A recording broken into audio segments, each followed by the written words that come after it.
Ya, kembali bersama kami di MNC News Prime. Saya ke Partai Golkar lagi bersama Mas Dev Laksono. Mas Dev, politik adalah sesuatu kegiatan ataupun sesuatu medium yang cair. Pengalaman kita dari pemilu ke pemilu. Seberapa besar Golkar tetap akan berikhtiar untuk mengusung Pak Erlangga sebagai capres di tengah banyaknya capres juga dari partai-partai lainnya maupun dari koalisi yang lain, Mas Dev? Ya, di daerah demokrasi terbuka, semua orang itu berhak untuk dicalonkan ataupun mencalonkan. Nah, apalagi Partai Golkar bersama KIB yang jelas-jelas sudah memiliki tiket. Nah, sekarang kan sudah terbuka, koalisi sudah terbentuk, koalisi-koalisinya ada. Nah, memang kok KIB secara kesatuan itu belum mengumumkan, tapi bukan berarti Pak Erlangga tidak akan dicalonkan. Kita masih yakin dan kita akan tetap berpegang teguh bahwa Pak Erlangga itu adalah calon yang terbaik, dan itu bukan hanya karena saya bicara selaku kader Golkar anggota fraksi ya, akan tapi karena saya melihat sendiri kinerja beliau, program konsep beliau, hasil karya beliau itu adalah yang merupakan jawaban akan permasalahan yang Indonesia miliki saat ini. Pembangunan perekonomian, peningkatan kesejahteraan masyarakat melalui sumber daya manusianya, melalui program-program seperti kartu prakerja, gebrakan-gebrakan seperti Omnibus Law yang ada, Omnibus Law Cipta Kerja, itu kan telah membuka berbagai macam roadblock yang selama ini Indonesia hadapi. Jadi itu yang membuat kami semakin yakin, semakin berpegang teguh bahwa ini adalah yang terbaik bagi bangsa. Bukan terbaik bagi Partai Golkar, tapi terbaik bagi Indonesia. Artinya sudah tertutup kemungkinan bagi kader lain yang punya elektabilitas lebih tinggi dari Pak Erlangga, seperti Ridwan Kamil misalnya, untuk maju dicalonkan sebagai capres dari Golkar, seperti itu, Mas Dev? Ini keputusan untuk mencalonkan Pak Erlangga itu kan bukan hanya karena kemauan Pak Erlangga sendiri, tidak. Itu merupakan hasil keputusan Munas. Hasil keputusan Munas yang merupakan jeritan suara seluruh kader Partai Golkar. Nah, dan itu dikunci dalam hasil keputusan Munas 2019 yang lalu. Dan itu membuat bahwa tidak mungkin kita tuh mencalonkan selain Pak Erlangga Hartarto. Oke, saya ke Bang Panggi. Bang Panggi, tadi statement terakhir dari Mas Dev tidak mungkin mencalonkan calon lain selain Pak Erlangga Hartarto sebagai capres Partai Golkar. Komentar Anda? Iya, kalau saya mungkin memang partai politik punya kepentingan, punya agenda, dan itu saya sangat mendukung. Harus memang kader tersendiri yang maju, itu baik. Soal kalah menang itu kan soal lain. Tetapi memang bagaimana ketua umum itu maju itu sebetulnya adalah penting. Itu menunjukkan betapa pentingnya partai menghargai kader sendiri. Gitu. Tapi kita nggak tahu ya, kalau misalnya pertimbangan besok untuk memenangkan bandwagon effect itu adalah pertimbangan elektabilitas, bukan tidak mungkin koalisi itu dibangun, kemudian mereka berkoalisi dengan Golkar, tapi minta salah satu calonnya bukan Pak Erlangga. Misal saja hari ini yang mulai bergabung Pak Ridwan Kamil misalnya. Itu bisa saja terjadi. Dan saya berpikir begini, kok tiba-tiba Pak Ridwan Kamil bisa masuk ke Golkar, walaupun Partai Golkar adalah partai yang inklusif, ya, menerima lebih terbuka, apakah itu tidak akan memunculkan matahari kembar misalnya, atau kemudian memunculkan spekulasi bahwa Pak Erlangga seperti nggak terlalu percaya diri untuk maju. Apakah ada kemungkinan nanti Golkar akan diwakili oleh Pak Ridwan Kamil sebagai capres atau cawapres? Tapi itu kan spekulasi masyarakat awam. Bisa saja persepsi masyarakat awam seperti saya bisa salah membaca itu, bahwa clear bahwa Pak Erlangga akan, tetapi di dalam politik ini masih politik saling sandra, politik ini masih sangat dinamis, termasuk akan ada dua kejutan pada kondisi kandidasi capres cawapres di masing-masing partai, akan ada kejutan, bahkan kejutan yang luar biasa itu bisa saja Mas Ganjar nanti tidak sukses untuk menjadi calon presiden, begitu juga Pak Anies misalnya. Di tengah jalan, 3 partai ini sudah bersepakat, kemudian tiba-tiba ada yang keluar satu karena bangunan koalisi atau lem perekat koalisinya hanya transaksional pragmatis, tidak berbasiskan programatik atau platform ideologi, atau belum ada proposal kebangsaan atau grand strateginya atau blueprint atau arah bangsanya. Jadi gampang sekali kemudian koalisi kita ini retak, kemudian ada yang kabur, ada yang lari dari koalisi. Nah, kalau 3 partai pengusung Pak Anies satu saja keluar dari barisan koalisi di injury time, di last minute, game changer, artinya ada kemungkinan yang melepaskan, maka Anies lepas. Anies ada peluang tidak menjadi calon presiden juga, sama dengan Ganjar, itu kejutan. Tapi apakah mungkin seperti itu? Karena partai masih pertimbangkan berkoalisi dengan basis elektabilitas. Elektabilitas tertinggi hari ini adalah Pak Prabowo, Mas Ganjar, dan Pak Anies. Kemudian berkoalisi berbasis misalnya ideologi. Platform ideologi itu masih memungkinkan terjadi. Kita membuktikan bahwa mengentalnya blok ideologis, rentang jarak blok ideologis antara PKS dengan PDIP.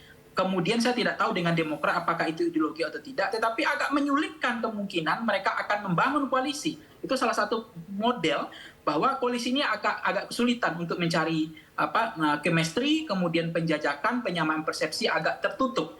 Nah, tetapi bagi Partai Golkar adalah partai yang bisa itu kemanapun berkoalisi dengan siapapun itu memungkinkan. Itu yang kemudian dibilang oleh Pak Erlangga, ya bisa saja apa yang disampaikan oleh Pak Surya Paloh, KIB akan bergabung dengan koalisi perubahan atau koalisi perubahan akan bergabung ke KIB. Nah, potensi itu ada.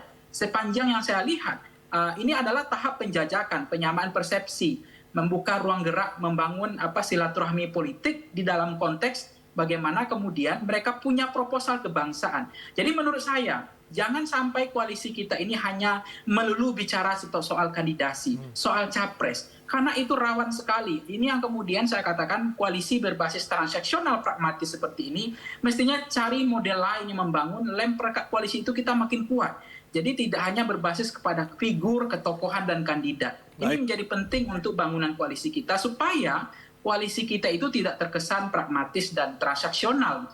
Itu menjadi penting, Bang Aryo. Saya ke Bang Daniel. Bang Daniel, apakah rencana pertemuan Jumat besok dengan Partai Golkar juga sudah dibicarakan secara mendetail dengan Partai Gerindra sebagai rekan koalisi Anda, Bang Daniel?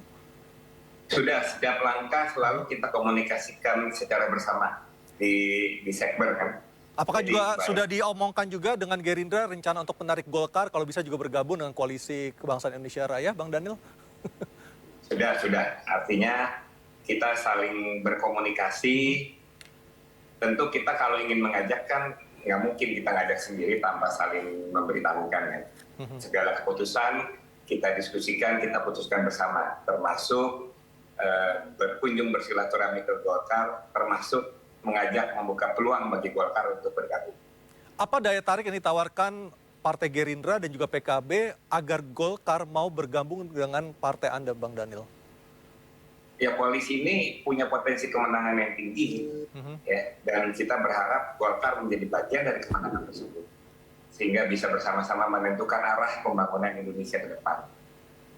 Baik, Golkar secara ukuran partai tentunya juga tidak bisa dipandang remeh karena Golkar adalah partai besar juga di tanah air. Sementara juga perolehan suara di tahun 2019 juga lebih tinggi dibandingkan perolehan suara PKB. Apakah jika nanti Golkar bergabung dengan PKB dan juga Gerindra, PKB rela ketika misalnya katakanlah Pak Prabowo justru lebih memilih Pak Erlangga sebagai bakal calon wakil presidennya, Bang Daniel? Nah, untuk urusan capres dan cawapres, kita sudah sepakat hanya akan ditentukan oleh dua ketua umum Gerindra dan ketua umum PKB. Nah, sejauh ini tidak ada calon lain selain Pak Prabowo dan Caimin, karena dua-duanya berdasarkan hasil kongres dan hasil keputusan muktamar sebagai amanah. Sebenarnya hal yang sama mungkin oleh Golkar.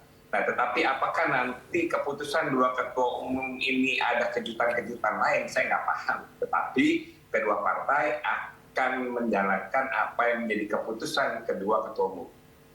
Baik, Mas Dev, apakah ada kemungkinan untuk bergabung bersama PKB dan Partai Gerindra? Itu kembali harus ditanyakan ke Pak Erlangga ya. Itu bicaraan di tingkat atas lah, tidak bisa diputuskan di diskusi kita di malam hari ini. Tapi kalau Anda melihat dari sepak terjang ataupun dari situasi politik terakhir di dalam partai Anda sendiri seperti apa, Mas Dev? Kalau yang pasti itu KIB masih sangat solid, ya kita masih sangat yakin dengan satu sama yang lain, sehingga tapi kita selalu membuka kesempatan untuk pihak lain, partai lain ataupun koalisi lain bergabung bersama-sama kita. Baik, Bang Panggi, lebih menguntungkan Pak Prabowo dengan Golkar ataukah Pak Prabowo tetap dengan Caimin? Kalau kita lihat dari situasi politik yang ada saat ini untuk Pilpres mendatang. Ya tentu Pak Prabowo akan menggandeng cawapres seperti apa dulu. Kalau misalnya dari mesin partai, tentu Partai Golkar adalah partai yang mesinnya cukup bagus. Ya. Sebetulnya 11-12 lah dengan PKB secara mesin ya.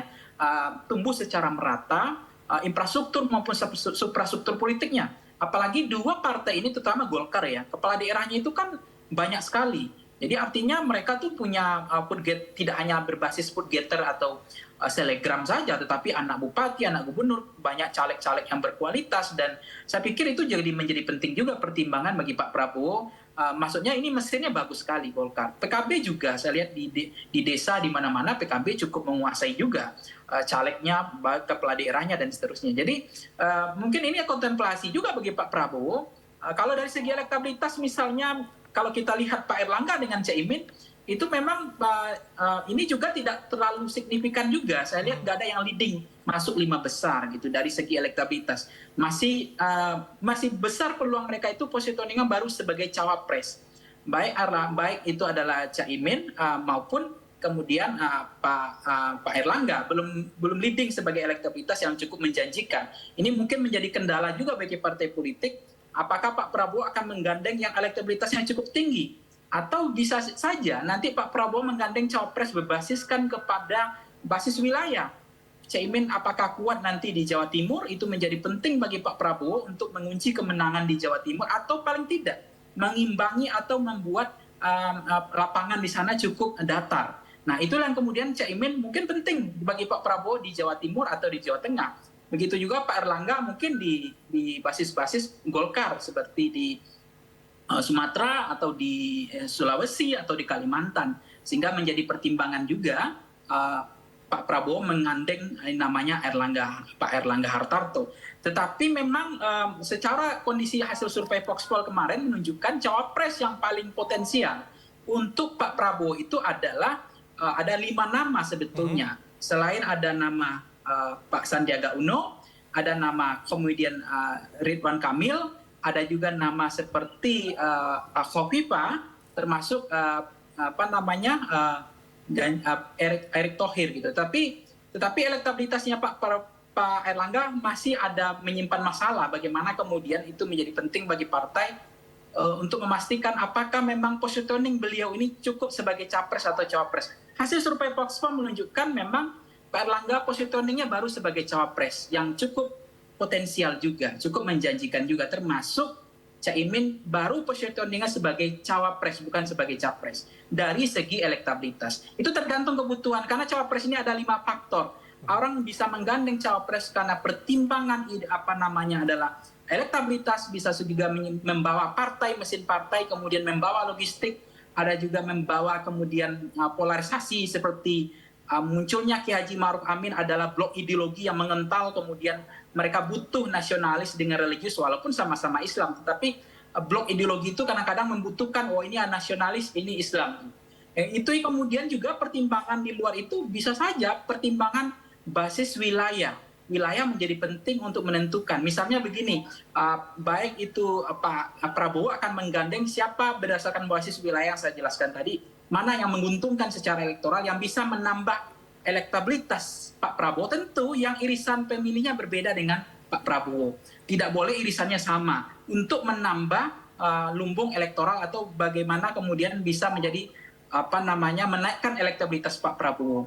Seberapa besar basis ideologi ini akan terjadi di pemilu 2024 lagi? Kalau kita bandingkan dengan pemilu di tahun 2019, Bang Panggi. Ya, kemarin kenapa betul-betul begitu keterbelahan, polarisasi yang begitu kental ya. Mengentalnya blok ideologis itu kemudian kebutuhan Pak Jokowi tidak menggandeng cawapres berbasis elektabilitas, bahkan tidak menggandeng cawapres berbasiskan kepada logistik, bahkan tidak menggandeng cawapres dari kader partai. Kita tahu bahwa Ki Haji Ma'ruf Amin lepas dari semua kepentingan itu, agenda itu. Dan akhirnya ini sama dengan ketika lapangannya besok beda. Kalau kemarin ada incumbent, besok nggak ada incumbent. Maka memang ketika besok nggak ada incumbent, ini lapangan betul-betul datar, maka sebetulnya bisa saja semuanya kepake. Gitu. Mana yang paling banyak plusnya untuk menjadi cawapres. Karena begini, cawapres besok itu menjadi kunci kemenangan. Artinya salah menggandeng cawapres justru itu akan memblunder atau bunuh diri bagi Pak Prabowo, terutama Anies Baswedan dan Mas Ganjar. Misalnya Pak Ganjar hari ini butuh cawapres yang kuat di Jawa Barat misalnya. Karena di Jawa Tengah beliau sudah kuat, di Jawa Timur juga cukup kuat. Maka dia bisa saja menggandeng Ridwan Kamil sebagai cawapres di Jawa Barat. Nah, yang kuat di Jawa Barat siapa lagi? Mungkin selain itu Aher misalnya, bisa saja. Nah, kalau kemudian Pak Anies, beliau kuat di Jakarta, DKI, Banten, Sumatera, kemudian Jawa Barat sedikit 30%. Tetapi kemudian apakah kemudian menjadikan Jawa Timur sebagai battleground, wilayah pertempuran penetrasi, wilayah zonasi, wilayah pertempuran primer, sehingga kebutuhannya Pak Anies adalah bagaimana mengimbangi atau menjadi kunci kemenangan ada di Jawa Timur. Baik, Tengah, Jawa Timur menjadi kunci seperti halnya di 2019 ketika Pak Prabowo dan Sandi kalah di Jawa Timur ya. Akhirnya justru Pak Jokowi yang bersama Kiai Ma'ruf Amin yang memenangkan Pilpres di 2019, Bang Pangi ya. Persis memang ketika memang Pak Prabowo sudah mencoba memaksimalkan di Jawa Timur, bahkan ada posko di sana juga di Jawa Tengah ya, posko relawan maksud saya, itu tidak berpengaruh terhadap elektabilitas, itu akhirnya menjadi sia-sia. Itu yang saya sebut tiket yang tidak terlalu efektif, strategi dengan hasil nggak terlalu maksimal. Mungkin itu juga yang akan dimaksimalkan oleh Pak Prabowo.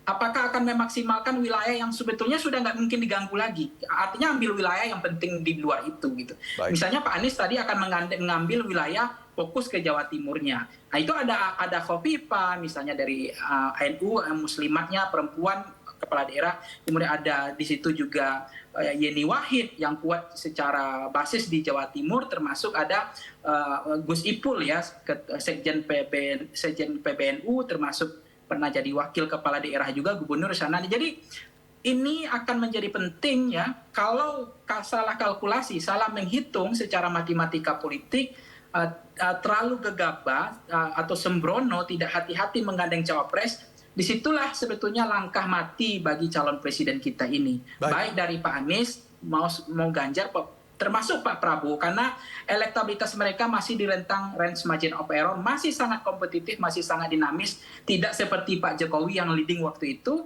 sehingga cawapresnya tidak terlalu menjadi pertimbangan penting, termasuk Pak SBY pada periode kedua. Baik, kita akan lanjutkan lagi nanti usai pariwara.